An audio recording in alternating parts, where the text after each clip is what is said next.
Hello and welcome to the We Only Read the Pictures podcast. My name's Mike. And I'm Darren. Today we're going to be just going over films we've seen over the last week, and we're going to go into a topic which is where should you watch films? Yeah, should you go to the cinema? Is the cinema always worthwhile? And television, Netflix, the rise of internet viewing, etc. Okay, well, let's just go straight into stuff we've seen in the last week. I think the first film worth talking about, because I think it's probably my favourite film of the big releases in cinemas right now, Get Out. Yeah. Wonderful new horror film. It's by Jordan Peele, best known for Key and Peele, so obviously a comedy director. And it's his debut movie. He's written and directed it. Premise is a black man goes to visit his girlfriend's family who are white. Yeah, and it's the basic thing is it's genuinely quite horrific in parts, but it's a scathing satire. Yeah, it is a critique of the whole white middle class liberal voters, the people who are like, oh, I have a black friend, I'm not racist, oh, I don't see race, those people. And it's about how really there is problems within that, and it's all metaphorical, it's all under the surface, it's all about bending your expectations. There's some killer twists. I was genuinely scared. I think it's one of the best American horror films in years, easily. Yeah, it definitely had a very creepy vibe, especially like in the first act and first half. Yes. Yeah, very creepy, like when he was talking with the family and when all the family friends came over. There was just there was definitely a weird sense in the air. I think it's a really well written film as well. Yeah, it's just really sort of cleverly written. I also sort of how it looked visually, like in the I'm not sure how much we can give away. There are certain things which are done very.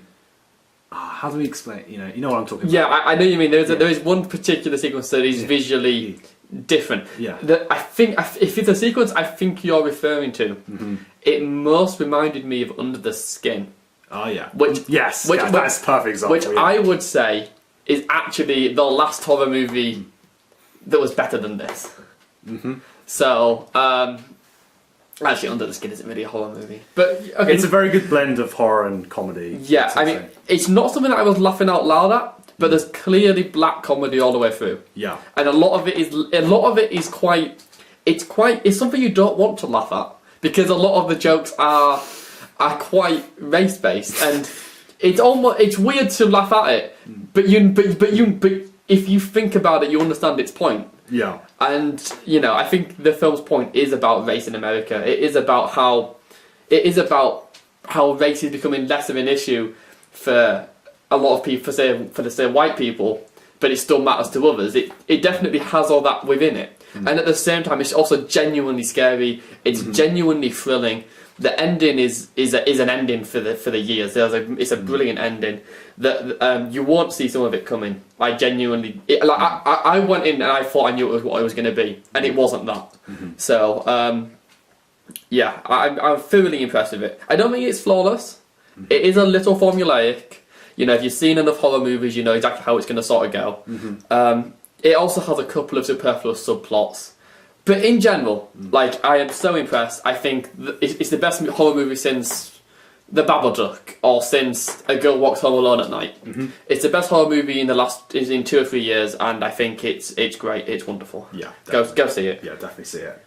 Okay, so the big thing, which I wasn't hyped for, but you were. Yes, Beauty and the Beast, live action remake. Yes. So I love the animated version, and I was hyped, but also was aware that it could just be terrible, because it's sort of high expectations, and it could just ruin something I liked in my childhood. I don't feel it ruined it, but I'm still a little bit disappointed. Cast-wise, I think Emma Watson was. I was very disappointed, as in she was no presence. She was easily the worst part of the film. I thought I didn't like her at all. Yeah, I don't know what it is. I don't know why. Yeah, she just didn't.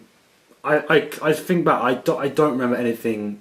Her performance is just so forgettable, in my opinion.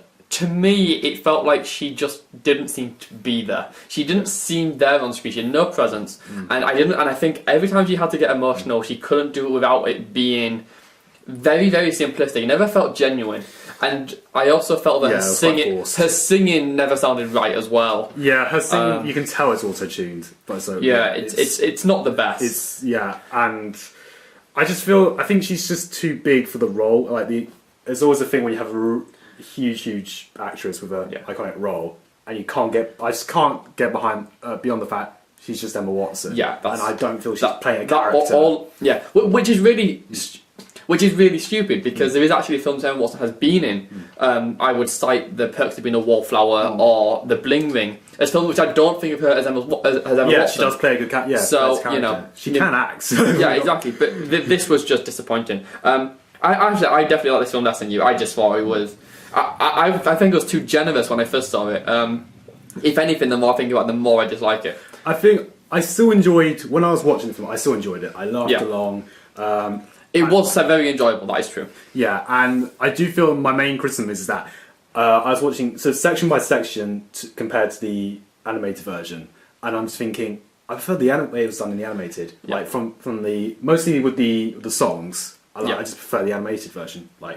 And I mean, in terms of the other cast, I think Luke Evans and Josh Gad as Gaston and LeFou were great. I quite liked them. I thought they were fine. I didn't think they stood out. I know they didn't. Yeah, I thought they were quite funny. I think I can see Luke Evans enjoying being Gaston. It seems such a fun. Yeah, that's true.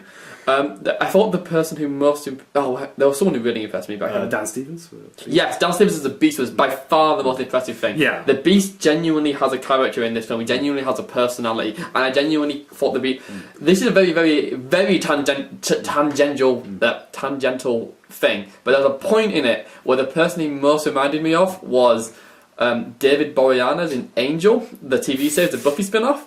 Because there's definitely an element of just pettiness masked beneath like a harsh exterior, which I was surprised at how human and funny he made the Beast. Yeah, I quite like. Yeah, they gave him a bit more charisma, a little bit more. He made him a bit more when he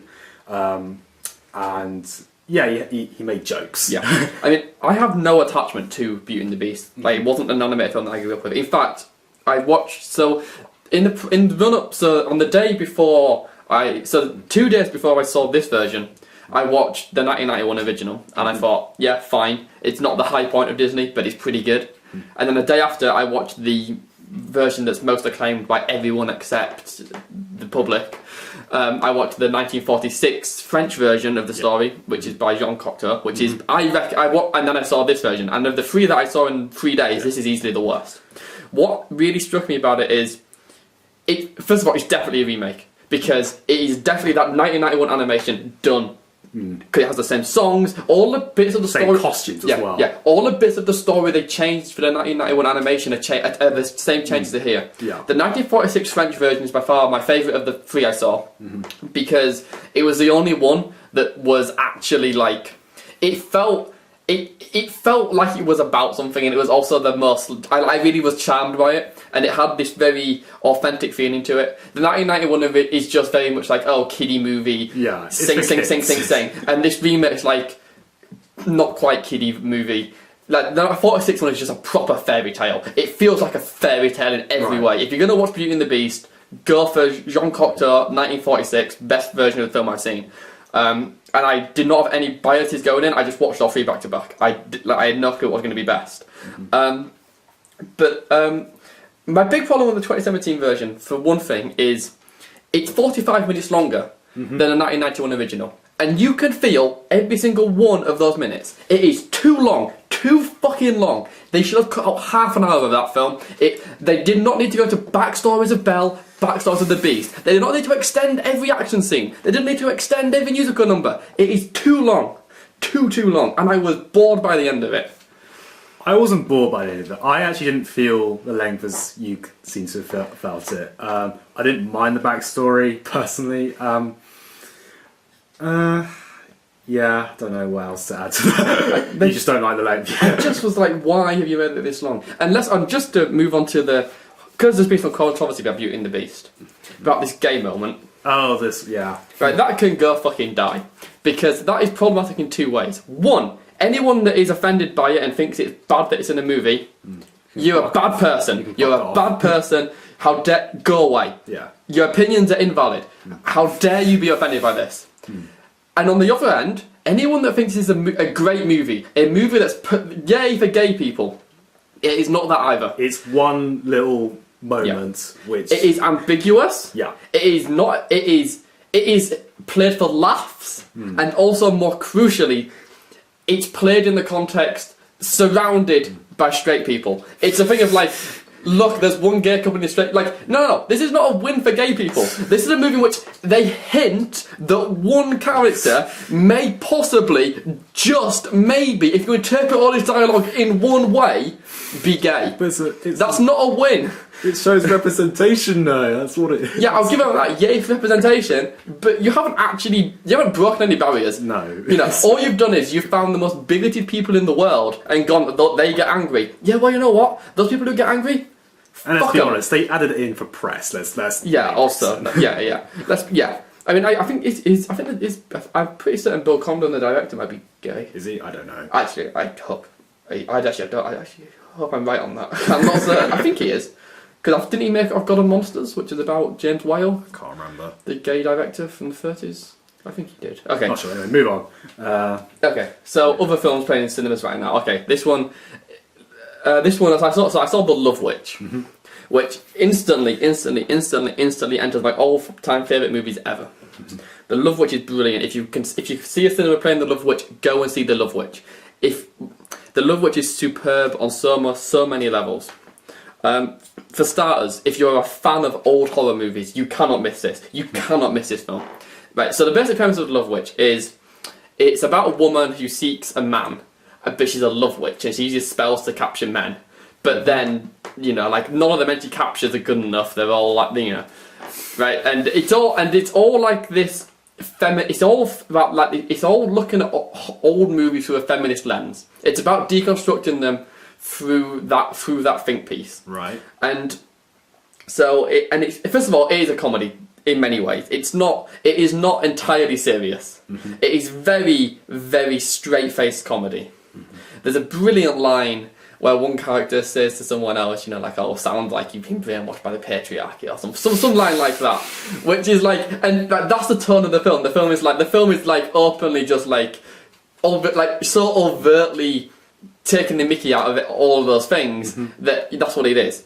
But it's really subversive. If you really like hammer horror, if you really like occult movies, if you really like anything, if you really like sexploitation flicks from the 70s, you'll love this. It looks like a 70s film or a 60s film. It looks like that style. It's all. If it wasn't for the fact that they use mobile phones, you would think it was from like 1968. It looks really old. It's full of really like creepy little things. It's not scary, but it is very funny. And it's a little bit overlong, but it's a real gem. It's so indulgent. Like I just sat there. I was like, oh, I haven't had so much fun in the cinema in ages. Right. It was so fun. I wish I could see it again. If it's coming in cinemas again, I will see it again. It was great. I would thoroughly recommend The Love Witch. Also, if you like The Wicker Man, there's a great bit where they just sort of walk into this medieval fair, and there's just people wearing costumes and sat there going, "Oh, Wicker Man."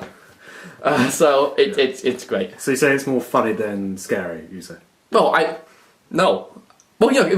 Okay, yeah. Here's how it goes. One, clever. It's clever. Right. Then it's funny, and it's not scary at all. But actually, no, screw that, because. First of all, when you watch like a 60s horror film and it isn't scary, because like you watch Hammer horror, nobody watches like no one watches Taste the Blood of Dracula and goes, oh, that's terrifying, because those things are dated. Those things, like the level of blood is minimal. It's so like them that it isn't scary at all. But but crucially, it's really funny because it's taken the mick out of how all those movies treated women and how all those movies were about. I've read varying the one thing I really like about it is there's so many interpretations of it. I watched it and thought, oh, this is just a pro-feminist, anti what those horror movies were. But in the same way, being so in love with what they are and saying, look, they were great, but here's how we could subvert them. So that's how I read it. Sounds definitely interesting. It's definitely a great film. I'd recommend it thoroughly. Another film playing in the cinema, not much to say on this one, but another film playing in the cinema right now, there's an anime called A Silent Voice. Yeah. I went to see it the other day. I've written a 1,800 word essay on Letterboxd about this. It's interesting. It's terribly written, it's badly scripted, it makes no fucking sense, the characters are all over the shop. Right. But I've never seen a film that's so cleverly animated. It is full of metaphor. It's edited like something Tarkovsky or Malick or Nicholas Roeg would do. It's all just all over the place. It makes no sense, but it's interesting. Yeah. Is this the story, or the premise is about a girl who can't hear, was it? Yeah, the premise is guy bullies deaf girl. Yeah. He gets bullied. He repents for his sins. Yeah. It's pretty it ruins all of that potential that story could have like halfway, because it just goes, oh, we could be about miscommunication and sins and cycles and bullying. It could be all but friendship. Like, kill me now. Having said that, if you're an anime fan, I suspect you'll love this, because although I have seen about 30 anime films, and I do think Japanese animation in cinema is the best animated films in the world, quite easily. I am not an anime fan. I do not partake in anime fandom. I'm not one of those people. The people in my screening were clearly anime fans. They loved it. Yeah. So I was indifferent, but other people loved it. If you're into anime, you'll love this. Recommended, I guess, for you. For me, as someone who isn't into anime, it was fine. It passed the time. It was too long, but it's okay. It's fine. I've seen much worse. So we went to see The King of Comedy. 1982, Martin Scorsese directed. Because of the re-release from, is it BFI? BFI re-release. Yeah. First time I saw it.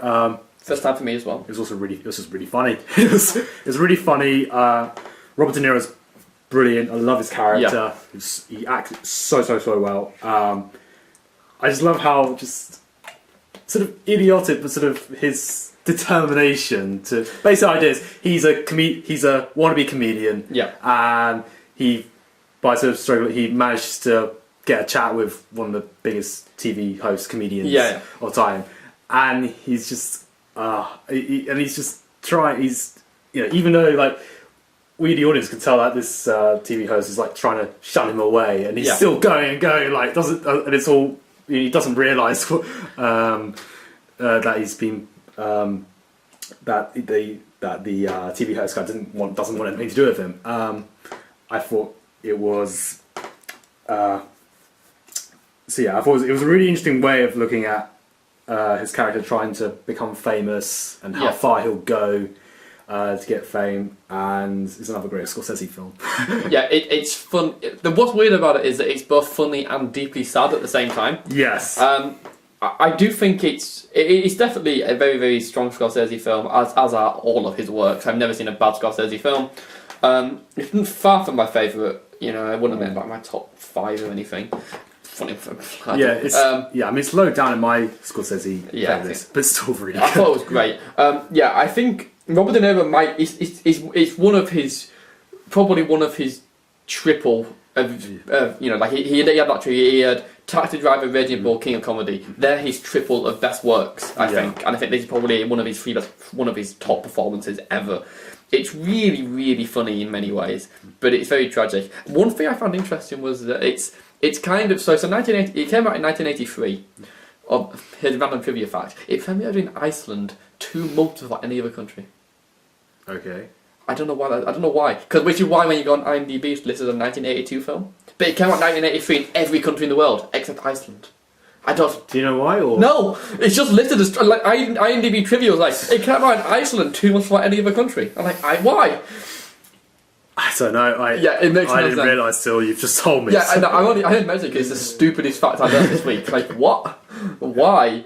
But one of the interesting because it's a 1980s film and it's about fame and about meeting your dreams.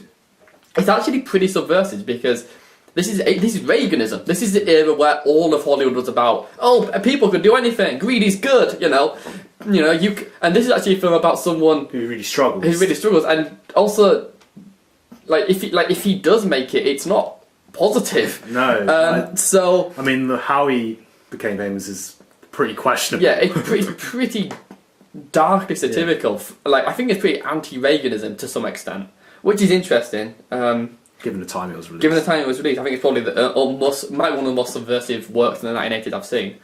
The other thing, of course, is it has the whole thing of like, so, you know, in the Red Shoes by Powell and Pressburger. Yeah.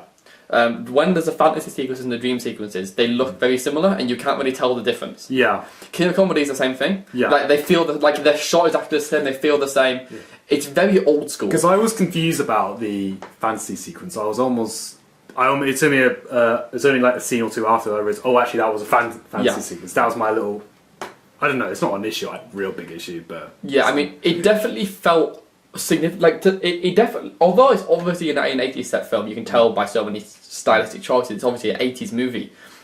It definitely feels like it was shot earlier. Mm-hmm. Like, there's a lot of very static camera work. A lot of camera work doesn't move. A lot of times that the camera just is still. Mm-hmm. It feels very much like something from the 30s or the 20s. You know, very old. It doesn't feel like an 80s movie. Mm-hmm. Although it definitely is. It's just like compared to Virgin Bull last week, which we saw, which was all about fast camera work, fast editing, movement, zooms. This was the opposite. No, like I don't remember any zooms. I don't remember. It's all different. It's all about slowing down, which makes it, you know, interesting in that way. Yeah. So yeah. Okay, so I think that's it for basically stuff we've seen in cinemas. Mm-hmm. So I mean, other films that we've just watched. So, I'll just go through one quickly that I watched. Yeah. So we talked about race earlier in Get Out. Mm-hmm. Another film I watched about race this week is Ali, Fear Eats the Soul. Yep. 1974 German film. You'll know that I've been binging Werner Fassbinder. Yes. This is my most latest Werner Fassbinder, and it's my favourite one yet. I might go through this guy's entire career before in the next year at this rate. It's about a Moroccan immigrant who forms a relationship with an elderly German woman who's like 60 or something, and it's very melodramatic. It's all about race. It's all about how the prejudice they face. It's all about dealing with that. It's interesting. I would say if you like German cinema, you can't go wrong with this. It's probably one of the better ones from that time period. Okay. That's really it. Right. So I finished watching an anime TV show called Your Lie in April. It's about 22 episodes long, each about 20 minutes, and it all centres around a group of 4 teenagers, about I think 13, 14 years old, 2 of which whom are like big musicians, like young prodigy, and it's just a beautiful visualization of how music is played and sort of the power music has on other people. Like when some of the characters play music, the whole setting, the scene, because it's animation, it's just it changes to reflect what they're thinking or what they're feeling. There's a load of voiceover, which has it's all poetic, and you know what all about their thoughts are going on, and it shows like a lot of the things, like who they play for, what's their reasoning to play. So some of them have like there's a person they're playing towards, and like, am I reaching this person? Yeah, and it's such a lovely way of sort of looking at music. Also, is the music shown visually, or is it entirely sound? It's sound, and it's visual in the sense that. So, I mean, the main character, what he struggles with, because sort of before the TV show happens, he was a big prodigy, and then he just came back. It comes back like 2-3 years ago, but then 2-3 years ago he had an incident where basically he can't hear the notes. Okay. So, and then he's sort of encouraged by one of the other 4 characters who he meets at the beginning of the series to come back, the other musician. And this is when he plays and he starts playing and then he stops hearing the notes. Then it has. I don't want to say what it is, but it basically, it is the whole setting, like where he's performing, it changes completely. Yeah. So and there's a lot of backstory in that as well of those characters, because 3 of them grew up together when they were young. So you have a lot of how they felt about each other when they were young kids, and how that reflects to the current episode. So, and some of it's really, really sad. And there's a lot of really sad stuff. Have you read the manga or seen the film? No, I've not read the manga or the film, but Okay. So, but, I mean, I have no experience with this at all. So, is it like it's 20 episodes. Is it 22 episodes. Yeah. So it's quite a long story then. I guess. It's sort of weirdly split into two. Well, it's according to Netflix. It's on Netflix, by the way. Okay. Yeah, Netflix UK. Netflix UK. It kind of almost feels like 2 seasons because the opening intro changes like halfway through, but it's regarded as 1 season on Netflix for some reason. That might just be Netflix being dumb. They're pretty probably, terrible. Yeah, probably is. But I mean, it feels like one big story. It kind of. I'm trying to think. What was the question actually? You're going to ask? Because of how long the story. Is it slow paced or is it like, or does it have like a lot happening? Thing is, actually, is what it is. Like sometimes I wouldn't say that's slow paced. Like you have like a few episodes, like 3 or 4 episodes that all run together in real time. Okay. Like follow on from one to the other. Yeah. So it has, which is quite strange, and then it kind of jumps a bit. But yeah, it goes over. I think around a year is probably the time frame of it, roughly. I think so. Anyway, 20 weeks if they're broadcasting it, they tend to broadcast things in seasons, don't they? So it feels like roughly a year, because there is a lot of that. Especially in the second season, it doesn't dip. So the first season's really first half of the supposed season is really, really strong. Second season is also quite good, but it does sort of have 3 or 4 episode chunks of different sort of arcs, different subplots, which aren't that interesting, and it kind of leaves one which leaves the most important one in the background, and only sort of rushes back towards the end. But that's a little bit of an issue. But overall, it's great. I recommend watching it personally. Fair enough. I have heard good stuff from other people about it. So yeah, I mean, I don't know how it compares to other anime shows because I don't watch anime shows. I don't know if you have any. I've been watching a bit of Tokyo Ghoul, but that's quite very different type. That's all about ghouls in Tokyo who eat humans. Yeah, I mean, so quite a bit of a different. I mean, I'm no expert on Japanese television. I like Japanese cinema. I'm all good with, but Japanese TV, I'm lost. I couldn't talk about that very long. Okay, the other thing I watched was the most horrific experience of my life. I watched the Wicker Man remake because someone bought me the DVD as a joke gift, so I felt obliged to give it a watch at some point, and the rest of my DVDs I didn't really feel like watching, so I thought, okay, throw it in. If you don't know, Wicker Man 1973, one of my all-time favourite movies, one of the best ones ever made, one of the greatest horror films ever made, one of the greatest British ones ever made, one of the best ones about faith ever made. Across the board, masterpiece. Love it, love it, love it. I've seen it yearly for like 10 years. Love the original. This version, terrible in every way. Do not watch, avoid. It's become so much of a meme that people know this film more than the original. I've had conversations where I say I've seen The Wicker Man, or I love The Wicker Man, and they go, really? And I go, yeah, I mean, I love it. And they're like, really? I thought it was trash. And I go, no, I mean the original, not the remake. And they go, oh, it was a remake. The fact that conversation exists makes me want to hit somebody. That shouldn't exist. There's a masterpiece out there. Never watch the remake of The Wicker Man until you've seen the original. That's it. End of story. Okay.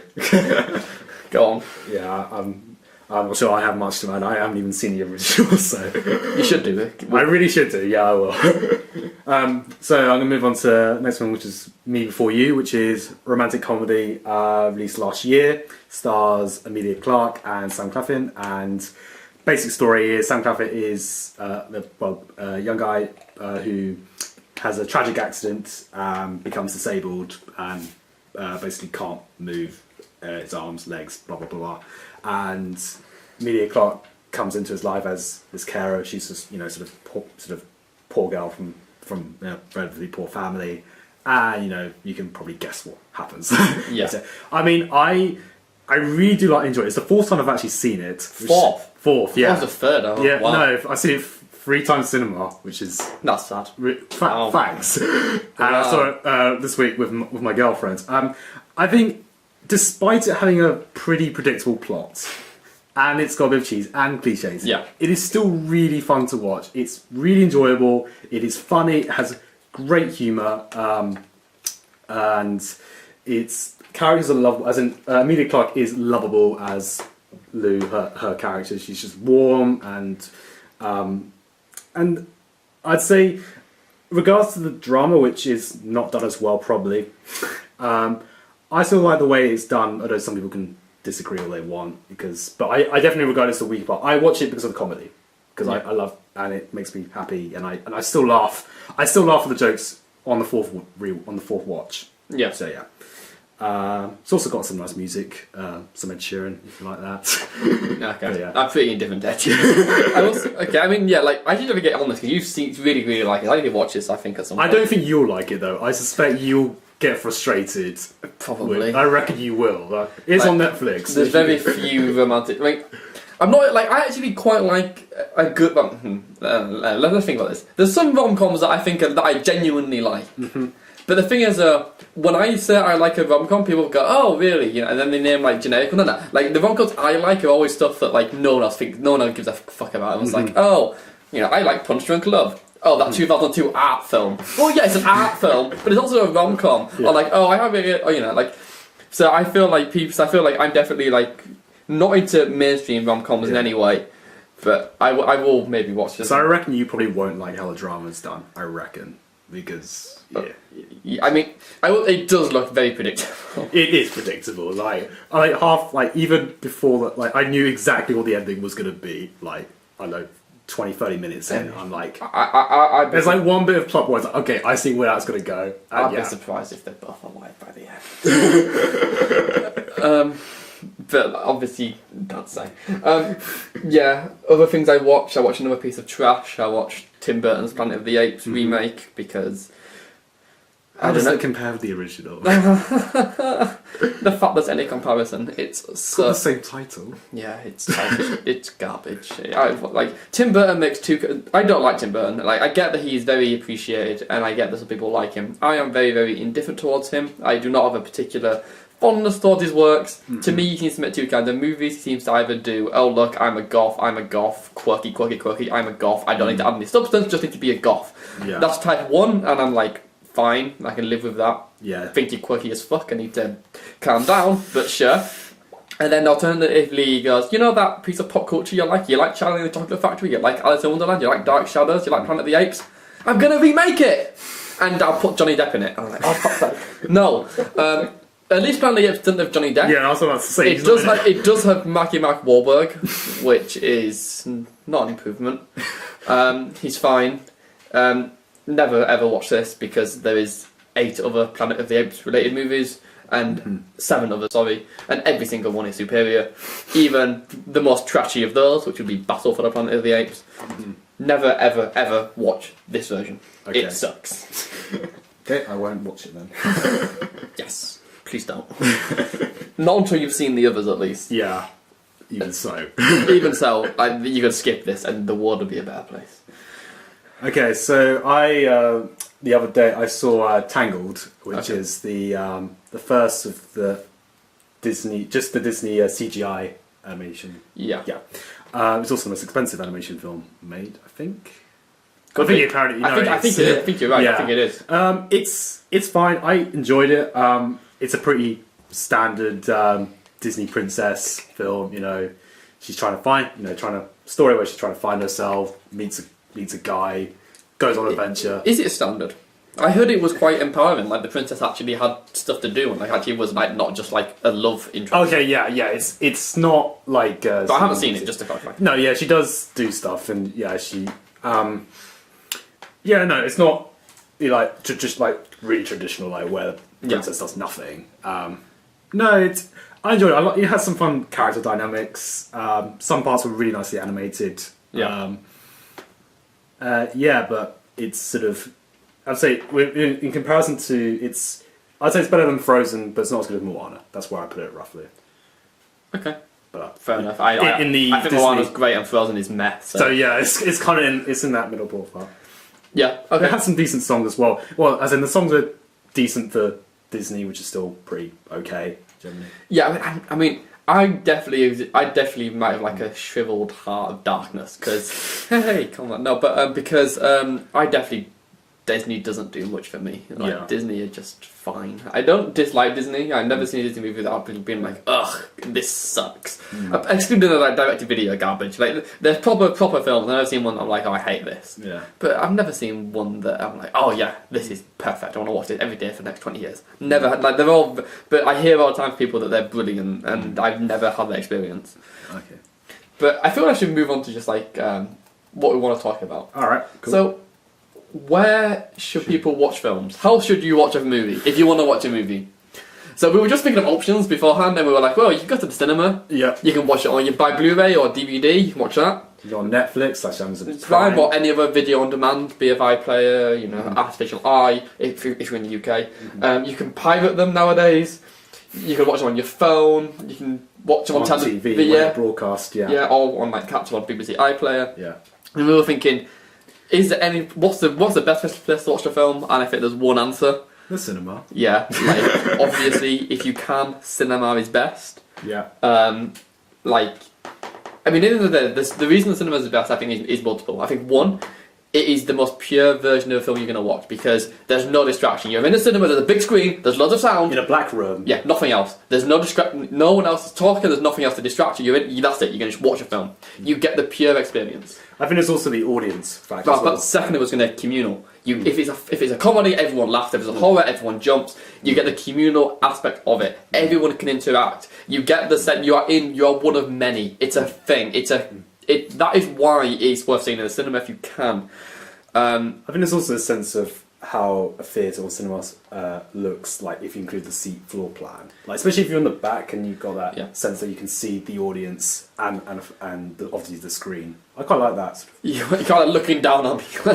No, not looking down on people, I know what you but just how it looked, like sort of visually how it looked. You can sort of how it's sort of structured. In a way. Yeah, there's definitely aspects to it. I mean, I definitely understand there's problems with the cinema. One, it's too expensive.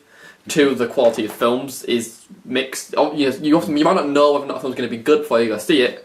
And it is expensive, and it is often not worthwhile. I get why people do not go to cinema, and I get why cinema audiences are declining. I do think part of the problem is the declining quality of the films that they show.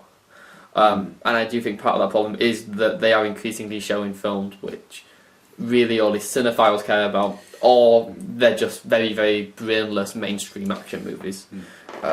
So yeah, I do think there's problems, but in general, I mean, if you like, and the other thing, of course, is that nowadays with cinema, there's more than just they do well, we'll go to cinema in more detail. Let's just run through other things. Okay. So if you can't see a film in the cinema, where do you watch it?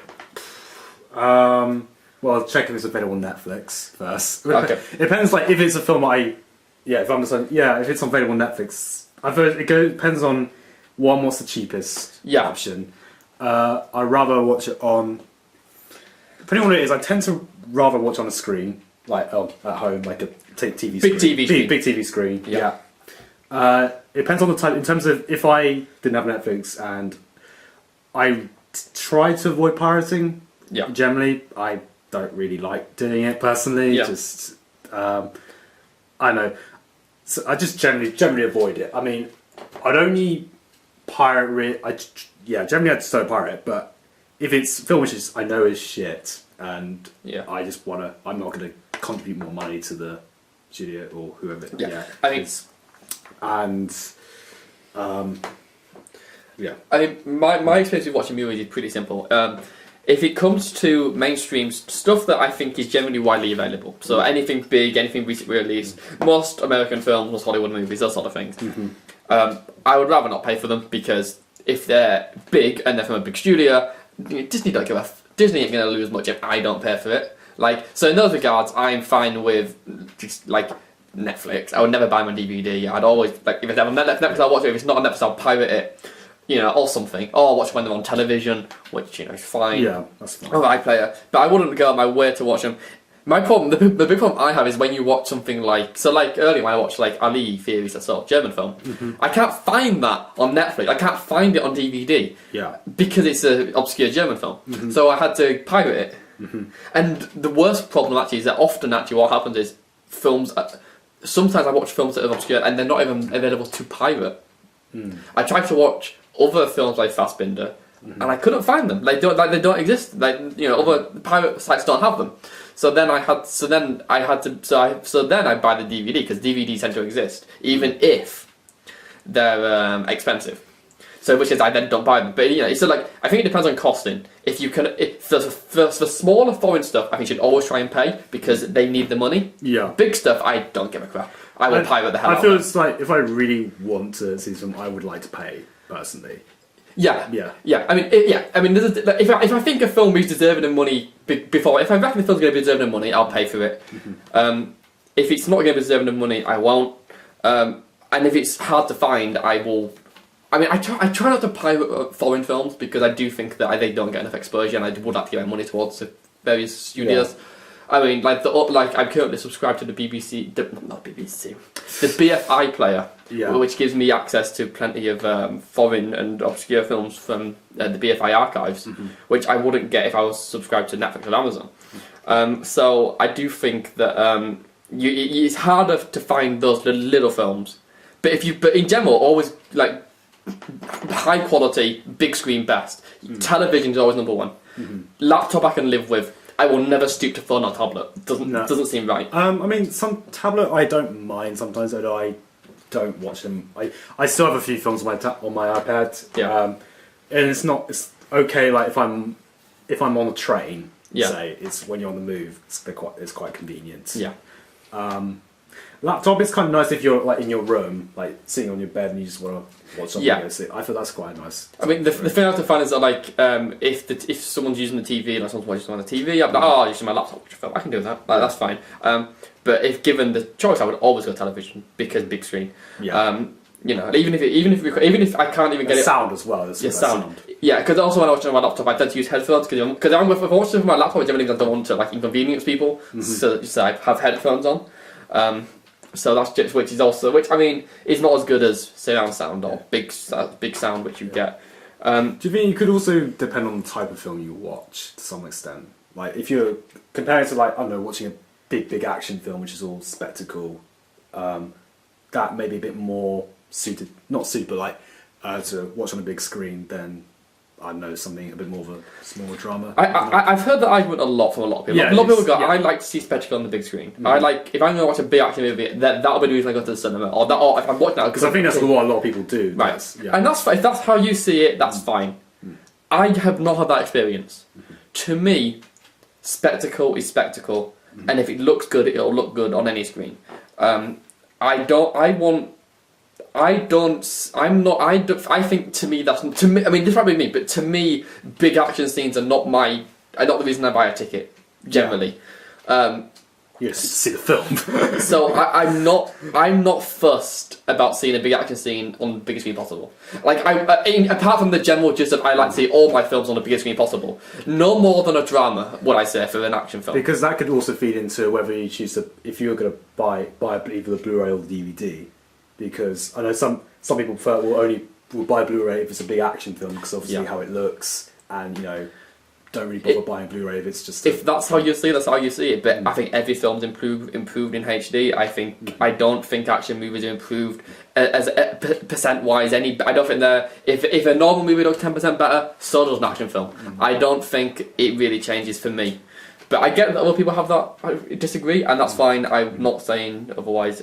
But to me, I just think if you're a good drama, like anything, when it's clearer, when it's crystal clear and it's large, like it gets you more. Like the larger it is, the more it works. There's always something special about the big cinema. Yeah, and one thing also is so now you get like re-releases, especially even by the BFI, who we're plugging yet again in this episode. Yeah. That you we're watching Scorsese films in the cinema right now. I've seen Barry Lyndon in the cinema. They're doing Mulholland Drive in a few weeks' time, which we need to see. They're doing a few others. They're doing a lot of Jack Nicholson, I think. Yeah. Chinatown and one few other covers. Shining as well. Shining. No, okay, yeah. BFI. I think re-releases are really good to see in the cinema because you won't see them in the cinema very often. They're all movies from like the 70s, 80s, 90s. If you're going to see them in the big screen because it's a re-release by the BFI. The BFI have cleaned up the print. They make it look spotless. It's been remastered. Yeah, the King of Comedy looks so good. It looked like a modern movie aside from obviously the whole 80s aesthetic. which, as we already discussed, is actually like a 20th aesthetic. But the whole point is that like it feels really, really good to look at it in. Yeah, I mean another example actually is the Beatles documentary, because when I saw it, they added on extra a remastered of I think one of their performances in when they were in America. Yeah, is this the Beatles 8 Days a Week tour? Movie? Yeah, this documentary. Yeah, and because I have a mate who's a big Beatles fan, and he said like he knew what was everything in the documentary, but he loved the performance because of the sound quality, because you don't get that sound quality. This is why documentaries need to be seen in the cinema. People are pretty snippy and don't go see them, but like honestly, like documentaries what just on in the cinema. You know, like I like that's how it is. So, okay, well let's just move on to current gimmick, let's say, or trends, or things that are moving forward for the cinema. Yeah, to try and make cinemas what they're doing. 3D. No, just straight up no, in my opinion. I don't think it's a straight up no. I think 3D can be great when it's used perfectly right. For when I first saw it, 3D was Avatar, the first big proper 3D film, and that was incredible. It was an experience like nothing like else. But so I feel if it's filmed properly, because obviously in Avatar they filmed certain scenes because to show off the 3D. That's what they. I mean, the key thing was that they filmed with 3D cameras. But there were certain scenes that were there just to show off like things. I know. But what I was going to say was and it wasn't converted. Yeah, that's what I mean. Because Avatar came out in 2010, they developed an editing technique which will allow them to post convert into 3D. Yeah, that's fucking shit. And films did that for most films now do that. And the reality is, filming in a 3D camera is a difference, because a 3D camera has two lenses and it crosses over, and you have a little bit of it. You know, it's different. You have to think about what you're doing with the camera. Yeah. Whereas when you're not, you just film it normally and then think afterwards how to make it into 3D. Because they just don't. The convert 3D just doesn't look 3D at all. It really. Here's the thing. It isn't more immersive. It is the end of the day. People say it's more immersive. The truth is, it isn't, because if you go there and the story is bland and boring and you don't give a fuck, you will not enjoy the film, regardless of how it looks. Yeah. And at the end of the day, there's only so much action you can have before the 3D becomes boring. You know, like Avatar, the certain films that have used 3D perfectly, Avatar, Gravity, yeah. But here's the thing about all those films, right? Avatar, Gravity, Life of Pi, Hugo, all of those that really claim the use of 3D. You can watch them all in 2D and the film is no worse. No, I think the experience is different. Yeah, I agree, it's different, but I don't think the film's worse. I think Gravity was just as good in 2D as 3D. I've seen both versions. I've seen 2D on the television screen, 3D in the cinema. And I liked it as much both times around. Avatar, I've seen 2D and 3D. I like Avatar perfectly fine in both versions. I think Avatar is not great, but I didn't think it was great when I saw it in 3D. The only difference is the 3D is a different experience, I will grant you. And this is why people go to the cinema, for experiences. But 3D is now so prevalent, it's become diluted to be not an experience anymore. Yeah, I agree with that. You shouldn't see anything in 3D because it's a waste of your money. Almost no film artistically uses it. And if you want to see a film in 3D, you should see if anybody's talking about the 3D. Because the one in 50 movies where people talk about the 3D nowadays is the only one in every 50 that's worth seeing in 3D. I cannot name the last film I can think of which was worth seeing in 3D. Maybe Gravity. Yeah, Gravity is better, yeah. And that was 2013. It came out in the UK October 2013. Right? Yeah. 3D, no, not the future. It's dying out already. It's already a gimmick. You can see in the cinema listings, it's just going pretty much. Yeah, exactly. Like it's like the end of Rome, where the Colosseum should have got more ridiculous. Yeah. They're just like, it's just going. So, what about IMAX? This is probably the future.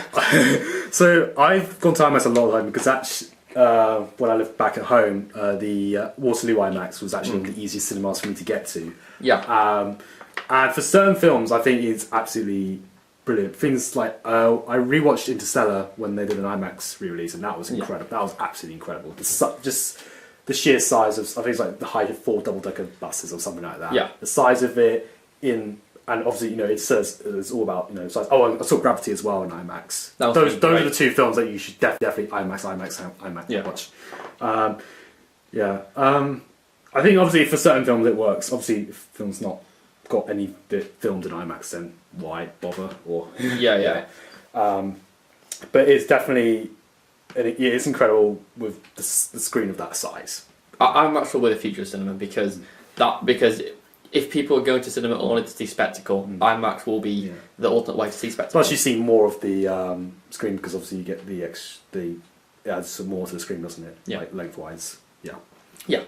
I mean, Christopher Nolan, who is essentially the only filmmaker who makes blockbusters and never does 3D. I mean, Interstellar was not made in 3D. Yeah, can you believe that? Look, people are like, oh, I need 3D. Yeah, oh yeah, because Interstellar, that film was so not immersive. I was sat there in Interstellar being like, oh, aren't fitting these space scenes, guys. If only it was in 3D. If only I can see Matthew McConaughey's cowboy face closer up, and I feel better. I do love Nolan's reaction to 3D. He was just like, no. Because he was right. What's the fucking point? I mean, Nolan adamantly is IMAX all the way, and he seems to be one of the people that's on the forefront of blockbuster technology. I mean, the only little thing is because there's not been a film yet that's been filmed fully in IMAX. No. You can tell, like, when in IMAX screen, when the ratios, the screen ratios are changing, obviously, a little bit, but that's a very minor point. One thing I will say is, if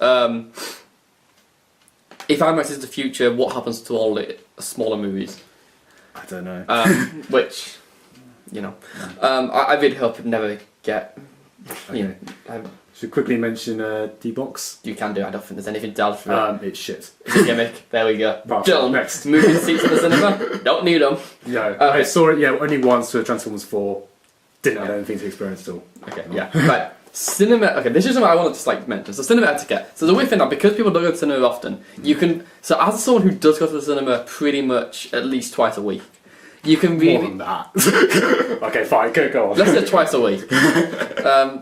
You can really tell when a film's popular because you get like, so going to see a film like The Love Witch, it's like nothing but like it's like 20 people and everyone's just quiet, and they also you go to see something like Beauty and the Beast and the screen is packed. Like I'm sat there going, yep, everyone around me, there's like every seat is filled.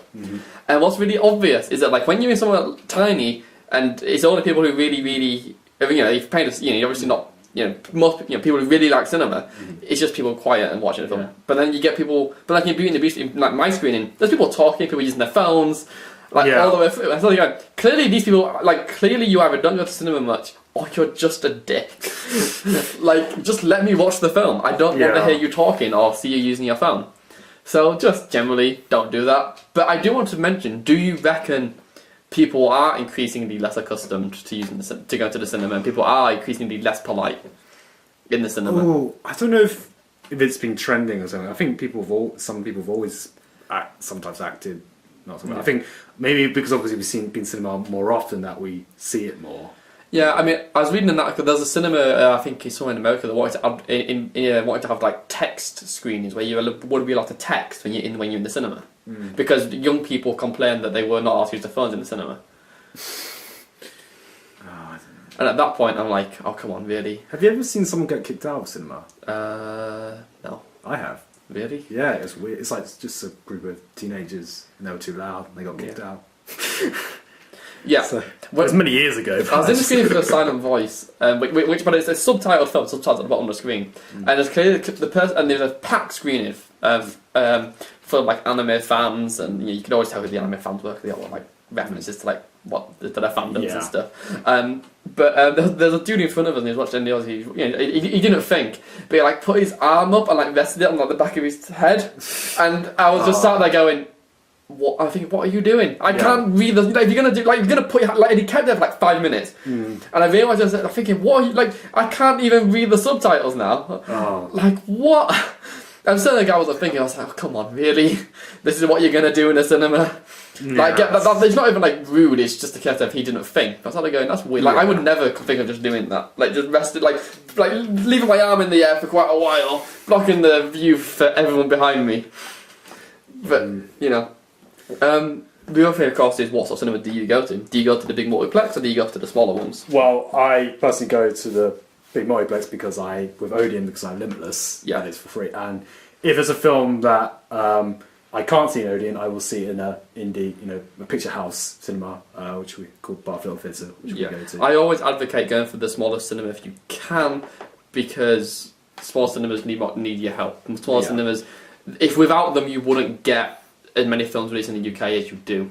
Yeah. Like a film like Elle or Tony Erdmann, which are great foreign films you mentioned, or The Love Witch, these would only get released on something like Netflix if it wasn't for stuff like these cinemas. And whilst yay for that, In fact, they might not even get released on those platforms because if they'll get released in the cinemas in the UK, they might get no UK distribution at all. Yeah, I mean they're also certainly a lot nicer aesthetically.